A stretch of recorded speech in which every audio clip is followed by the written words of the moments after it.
She was never one of the popular kids. She was sitting alone at the cafeteria. At an empty table that no one else seemed to want to sit at. So she ate her lunch, reading her book as fast as she could. She tried to find a place to be alone, away from everyone. The library was closed. Where else? The bathroom? She locked herself in the bathroom. Two girls noticed that someone was in the bathroom for a long time. They started hitting the door. Taunting. She's sick. We know someone's in there. Get out, bitch. We want to play the game. She made no sound. She was petrified. What would happen if she came out? These girls would destroy her. Make her life miserable. High school is very empty when you are alone. Nowhere to hide. I'm scared. There was only one solution. She put 2 fingers down her throat. She threw up. And the girl stopped. Stop. What if she's dying in there? I don't want to get into trouble. I waited for them to leave. As soon as they left, she ran out of the bathroom. She went to class. She sat in the back, near the window. She felt a weird sensation. Everyone in the school knew. I'm lost. Where are we? She didn't notice that she was scratching her right hand. Blood began to trickle down. The day was over. She ran home as fast as she could. She threw up. She wanted to talk to someone. Someone had to be there. You are never alone, Sam. No one. Her parents were tired. They didn't even notice her right hand. They talked about their days at work. How's your day, hon? It was okay, Mom. Her friends needed someone who would listen to them. Ashley and Morley were in the bathroom earlier. Apparently, like, someone was having a seizure. Like, threw up everywhere. Morley snitched and went to get the nurse. I want to leave, Sam. As soon as they got back, no one was there. You think it was a ghost? She could speak, but no one could hear her voice. She was alone. Sam, look at me. I'm here. Forget these kids. Just forget them. It's not worth it. You need to live. From this day on, she knew she could only count on herself. She built a fortress around herself. Created a new image. Sam! She stopped caring. Her feelings were numb. People got bored of mocking her. So they stopped. Even began talking to her. Opening up to her. Suddenly, she knew everything about everyone. Became the shadow of the popular kids. She never drew attention to herself. Don't forget who you are, Sam. Senior year. End of high school. Sam was elected Prom queen? Sam, where are you? You know this is not what I meant. She created a blog and posted anonymously, She tagged everyone. revealing all the secrets of all the kids who made her life miserable. Everything was revealed. No one was safe. Pictures of teens partying, Fighting, drinking, doing drugs. making themselves throw up. What have you done to yourself? They all knew it was her. But had no proof. Time passed. People forgot what happened. Forgot what they did to her. She still carried a fortress around her heart. Locked up tight.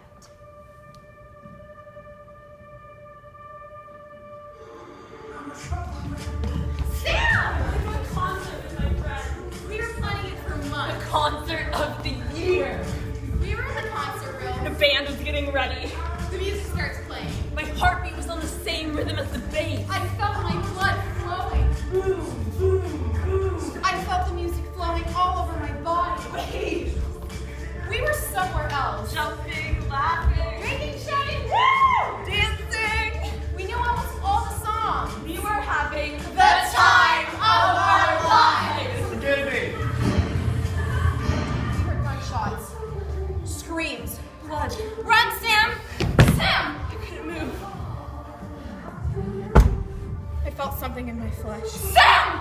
I felt warm liquid flowing down my pants. I felt We need to save her! Close my eyes. I don't see nothing is happening. A man with a gun came near me. She was petrified. I saw his eyes. Kill her like the others. My name is Sam!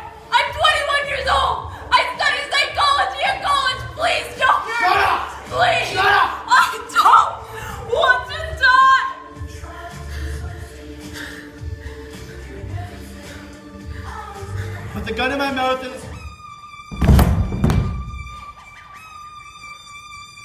I stayed next to the man, frozen. until the paramedics came. The scene was chaotic. People cried for help. Bodies everywhere. People rushing to the exit, terrified. People running through the streets. Meaningless. We can't leave now, it's over! We tried to calm it down, make them realize that it was over. We had to push bodies aside to see if people were alive underneath. We saw one of the shooters Dead. next to the corpse of a woman. She was covered in blood and urine. We tried to talk to her. Help me, please! No response. She pulled her arms out.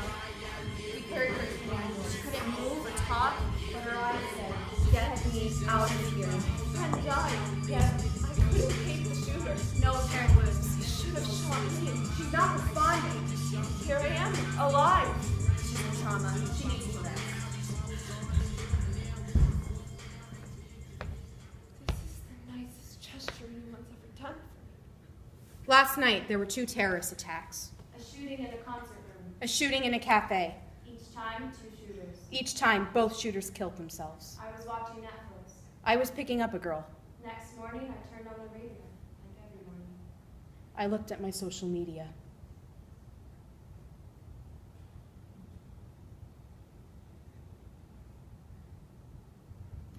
Où les explosions ont retenti. On connaît, oui.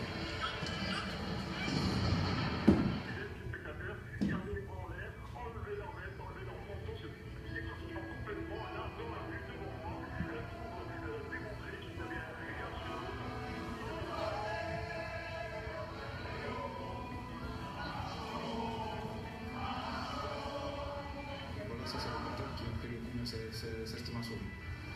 Sinon, ma tête, ça part en éclat.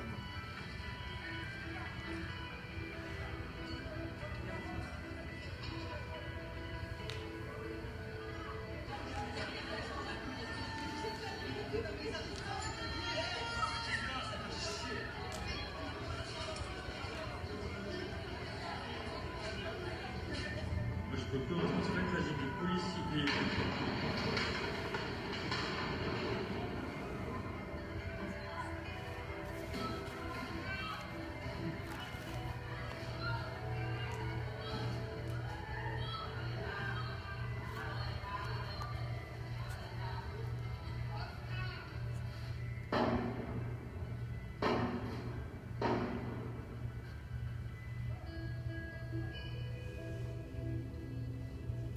Mes chers compatriotes, ce qui s'est produit hier à Paris et à Saint-Denis, près du Stade de France, c'est un acte de guerre.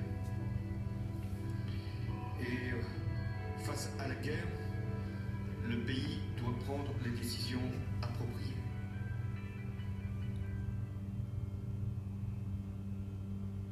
The very next day, Sabrina came to the hospital and took me out.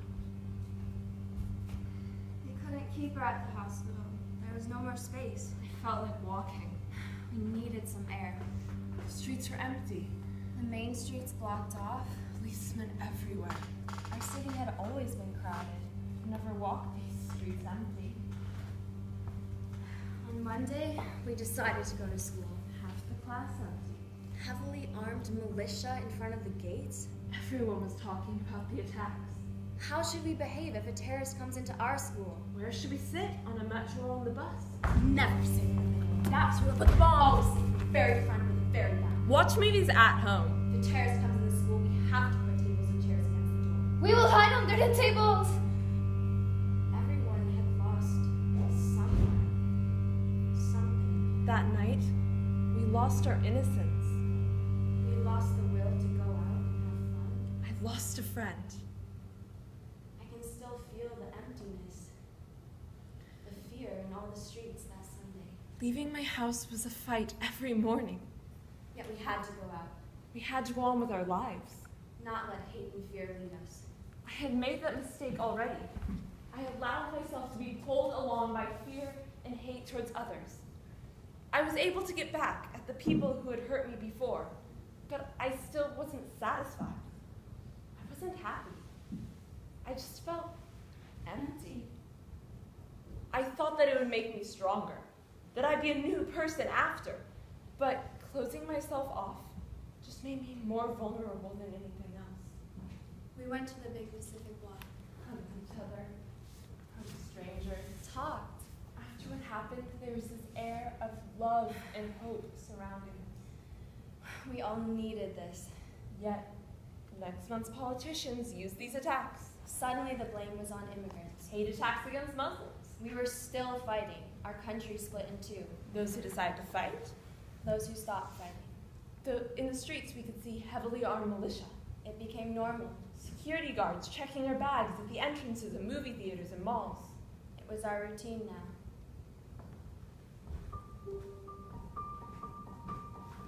The shooter didn't kill me because he was as afraid as I was, as lost as I was.